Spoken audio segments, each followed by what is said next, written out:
నా పేరు doctor CL Venkatrao. కొంతమందికి తినేటప్పుడు తాగేటప్పుడు పళ్ళు జివ్వుమంటాయి, ఎంతో అసౌకర్యం కలిగిస్తుంది, తినలేరు తాగలేరు. కొంతమందికి అయితే వేడి వస్తువులు అతి చల్లని వస్తువులు తీసుకున్నప్పుడు మాత్రమే పళ్ళు జివ్వుమంటాయి. ఈ జివ్వుమంటాన్ని పళ్ళ సెన్సిటివిటీ అంటారు. పళ్ళ లోపల భాగంలో డెంటిన్ అనే సున్నితమైన భాగం ఉంటుంది. దానిపై గట్టిగా ఉండే రాయిలా ఉండే ఎనామిల్ అనే పదార్థం ఉంటుంది. ఎనామిల్ డెంటిన్ అనే సున్నితమైన పదార్థాన్ని కప్పి ఉంచడం వల్ల మనం వేడి తాగినా చల్ల తాగినా ఏది తాగినా ఈ జివ్వుమనదు. ఈ జివ్వుమంటుంటే అన్నం తినలేరు, ఏం చేయాలో తెలవదు. వెంటనే దంత వైద్య నిపుణులు డెంటల్ సర్జన్ దగ్గరికి వెళ్ళండి. ఎందుకు ఇలా జరుగుతుంది, ఎందుకు ఇలా ఈ జివ్వుమంటుంది సెన్సిటివిటీ అంటే, ఎప్పుడైనా పళ్ళు ఇరిగిపోయినప్పుడు అలా జరుగుతుంది. కొన్ని సందర్భాల్లో దంత వైద్యులు గార తొలగించినప్పుడు ఫిల్లింగ్ చేసిన తర్వాత కొద్ది రోజుల పాటు ఇలా ఉండే అవకాశం ఉంది. తర్వాత మనం టూత్ బ్రష్లు ఆ కుచ్చులు గట్టిగా ఉండటం వల్ల ఆ పళ్ళు సున్నితంగా తయారై జివ్వుమంటాయి. ప్రతి 3 నెలలకు మనము తప్పనిసరిగా టూత్ బ్రష్ మార్చాలి. ఇవి మనం ఎట్లాంటిది కొనాలి? టూత్ బ్రష్ సాఫ్ట్ బ్రజిల్స్ అంటారు, మెత్తగా ఉండే కుచ్చులు, లేదా ఎక్స్ట్రా సాఫ్ట్ బ్రజిల్స్, అతి మెత్తగా ఉండే కుచ్చులతో ఉన్న బ్రష్ మాత్రమే కొనాలి. ఇప్పటికి కూడా కొంతమంది గ్రామీణ వాసులు, గిరిజన వాసులు టూత్ బ్రష్, టూత్పేస్ట్ వాడరు. వాళ్ళు సాంప్రదాయ రాతి యుగంలో వినియోగించిన పుల్లలు, ముఖం పుల్లలు, గానుగ పుల్లలు, వేప పుల్లలు, ఆ గానుగ పుల్లలు వేప పుల్లలు వాడటం వల్ల కూడా ఈ పళ్ళు జివ్వుమనే అవకాశం ఉంది. వీటితో పాటు కొంతమంది పిల్లలు, పెద్దవాళ్ళు కూడా పులుపు పదార్థాలంటే బాగా ఇష్టపడతారు. చింతకాయలు పుల్లగా ఉంటాయి. పచ్చి మామిడికాయ కూడా పుల్లగా ఉంటుంది. ఉసిరికాయలో కూడా బ్రాహ్మణ ఉసిరి బాగా పుల్లగా ఉంటుంది. ఈ పుల్లగా ఉండే పదార్థాలు తినటం వల్ల పళ్ళు పులిసిపోయి ఏదైనా తింటున్నా తాగుతున్నా జివ్వుమని సెన్సిటివిటీ ఉంటుంది.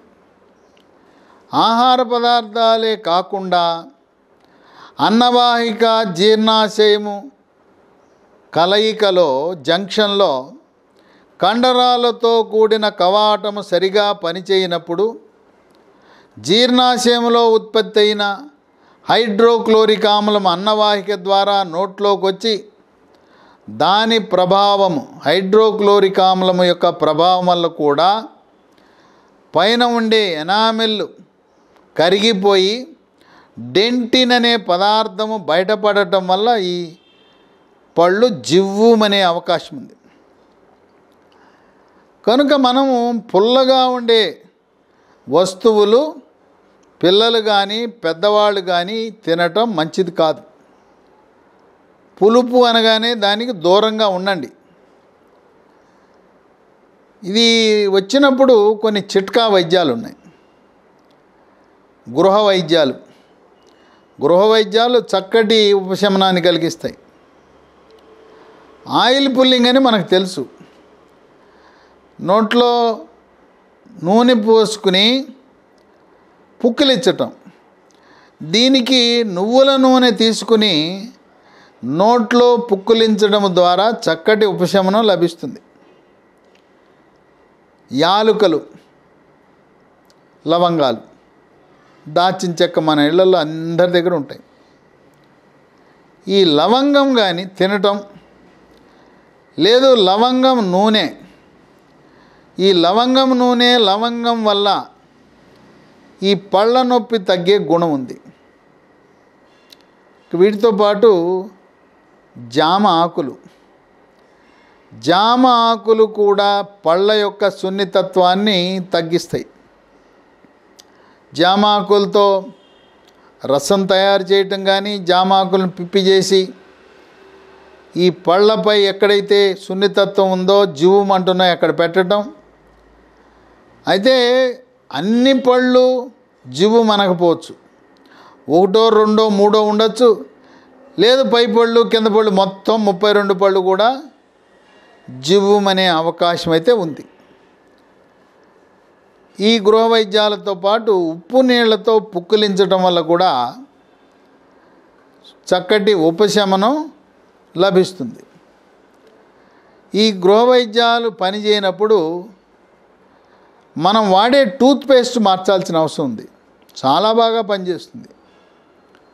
ఎవరికైతే జివ్వుమంటుంటాయో పళ్ళు, తాగేటప్పుడు తినేటప్పుడు సెన్సిటివిటీ ఉంటుందో, దానికి ఒక టూత్పేస్ట్ అందుబాటులో ఉంది. సెన్సోడైన్, SENSODYNE, సెన్సోడైన్ అనే టూత్పేస్ట్ వాడితే ఉదయము ఒకసారి, మధ్యాహ్న భోజనం తర్వాత రెండోసారి, రాత్రి నిద్రపోకముందు మూడోసారి, 3 సార్లు సెన్సోడైన్ టూత్పేస్ట్ వాడటము ద్వారా ఈ పళ్ళు జివ్వుమంటం అనేది తగ్గిపోతుంది.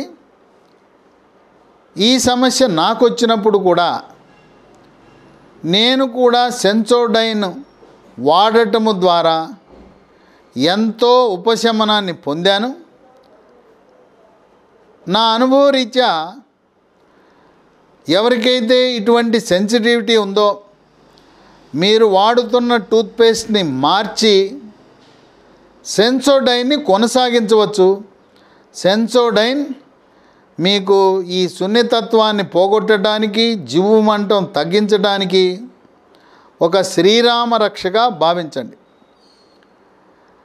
పళ్ళు, దంతాలు ఆరోగ్యవంతంగా ఉండాలంటే కాల్షియము, విటమిన్ డి కీలక పాత్ర పోషిస్తాయి. విటమిన్ డి శాకాహారులకు పుట్టగొడుగుల్లో లభిస్తాయి. మాంసాహారులకు కోడిగుడ్లు, చేపలు, బాయిలర్ చికెను, మటను, రొయ్యల్లో లభిస్తాయి.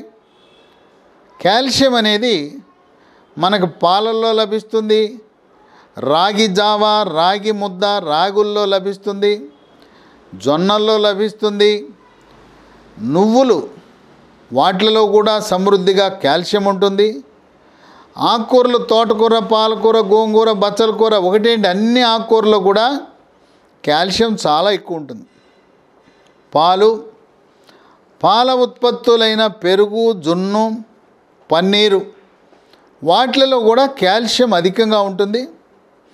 మాంసాహారులకు బాయిలర్ చికెన్ తిన్నప్పుడు ఎముకలు చాలా మెత్తగా ఉంటాయి, వాటిని నవిలేసేయచ్చు. బాయిలర్ చికెన్లో ఉండే ఎముకలు నవలటము ద్వారా మీకు సమృద్ధిగా కాల్షియం లభిస్తుంది. చేపలు ఉంటాయి, కొరమేను చేప కానీ, బొమ్మిడాయి కానీ, ఆ నడుముండే ముళ్ళు తీసి సన్నటి ముళ్ళును నవిలేసేయచ్చు. చేపలో ఉండే సన్నటి ముళ్ళు నవలటము ద్వారా సమృద్ధిగా కాల్షియం మనకు లభిస్తుంది. గొర్రె, మేక యొక్క కాళ్ళ ఎముకలు, పొడుగ్గా ఉండే కాళ్ళ ఎముకలు ఉంటాయి. ఆ కాళ్ళ ఎముకలతో బోన్ సూప్, బొక్కల సూపు చేసుకోవటం ద్వారా కాల్షియం అనేది లభిస్తుంది. కాల్షియము, విటమిన్ డితో పాటు చిగుళ్ళ ఆరోగ్యానికి విటమిన్ సి చాలా అవసరం. మనకు విటమిన్ సి సిట్రస్ జాతి పండ్లు, కమల, బత్తాయి, చీని పండ్లు, వీటితో పాటు బొప్పాయి, జామ వాటిల్లో కూడా లభిస్తుంది. కనుక విటమిన్ సి అధికంగా ఉండే ఆహార పదార్థాలు తీసుకోవటం ద్వారా చిగుళ్ళ యొక్క ఆరోగ్యాన్ని కాపాడుకుంటూ చిగుళ్ళ నుంచి చీము కారకుండా, చిగుళ్ళ నుంచి రక్తము కారకుండా నిరోధించుకోవచ్చు. పళ్ళ యొక్క సెన్సిటివిటీ, జివ్వుమనటం అనేది చాలా బాధాకరమైన విషయం, భరించలేని విషయం. తాగాలన్నా తినాలన్నా కూడా ఎంతో ఇబ్బంది కలుగుతుంది. కనుక సొంత వైద్యాలు వద్దు. మందుల షాప్ దగ్గరికి వెళ్ళి మీకు తోచిన మందులు వాడద్దు. అర్హత కలిగిన డెంటల్ సర్జన్ దగ్గరికి వెళ్ళి సమస్యకు పరిష్కారమయ్యేలా తగు సలహా సూచనలు చికిత్స చేసుకోండి. కొంతమందికి పళ్ళపైన ఎనామిల్ అరిగిపోయినప్పుడు క్యాపులని పెడతారు, టూత్ క్యాప్ అని పెడతారు.